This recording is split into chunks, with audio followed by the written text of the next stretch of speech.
Hello everyone. Today we are going to talk about different stages of star life cycle. The beginning of the stars. A star enters the first stage of its life cycle as a ball of gas and dust. Gravity pulls the gas and dust together into a sphere. It gets hotter and the hydrogen changes to helium in a process called nuclear fusion. Different type of stars. Stars can be classified by their size, mass, brightness, color, temperature, spectrum, and age.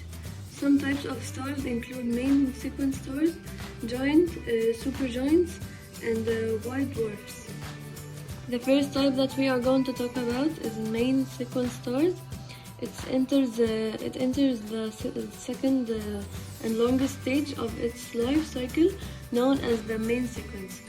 Energy is generated in the core of the star as hydrogen atoms fuse into helium atoms. The size of a main sequence star will change very little as long as the star has a continuous supply of hydrogen atoms to fuse into helium atoms. The second type that we are going to talk about, giant and supergiants. It enters the third stage of its life cycle. It is a star that can become a red giant. Red giant is a star that expands and cools once it uses all of its hydrogen. The loss of hydrogen causes the center of the star to shrink. Red giants can be 10 or 10 times bigger than the sun. Supergiants are at least 100 times bigger than the sun. The third type that we are going to talk about is white dwarf. It is a star that has the same mass as the sun or smaller can be classified as a white dwarf. It is a small hot star that is the leftover center of an older star.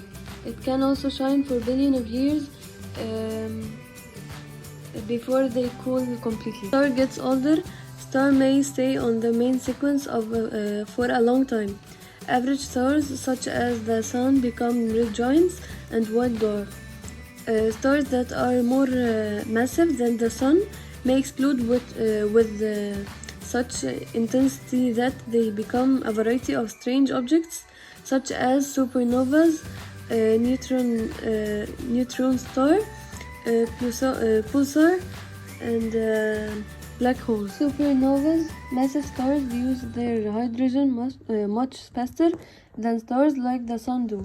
As a result, massive stars generate more energy than stars like the sun do, and these are very hot.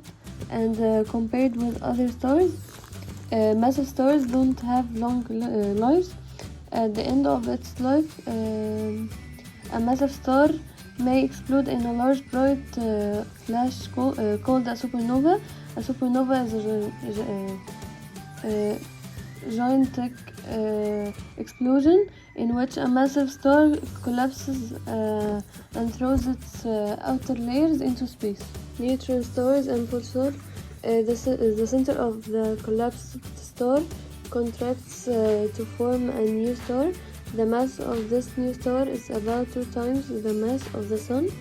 The particles inside the star's core are forced together to form neutrons. A star that has collapsed under gravity to the point at which all of the star's particles are neutrons is called a neutron star. If a neutron star is spinning, it is called a pulsar. A pulsar sends out a beam of radiation that sweeps across the space.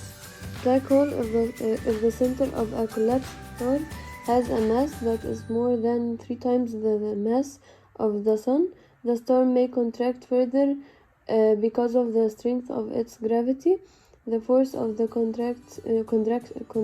contraction crushes the dense center of the star and leaves a black hole. A black hole is an object that is so massive that light cannot escape its gravity. Because black holes do not give off light, locating them is difficult. If a star is nearby, Some gas or dust from the star will spiral into the black hole and give off X-rays. These X-rays allow astronomers to detect the existence of black holes. And thanks for watching.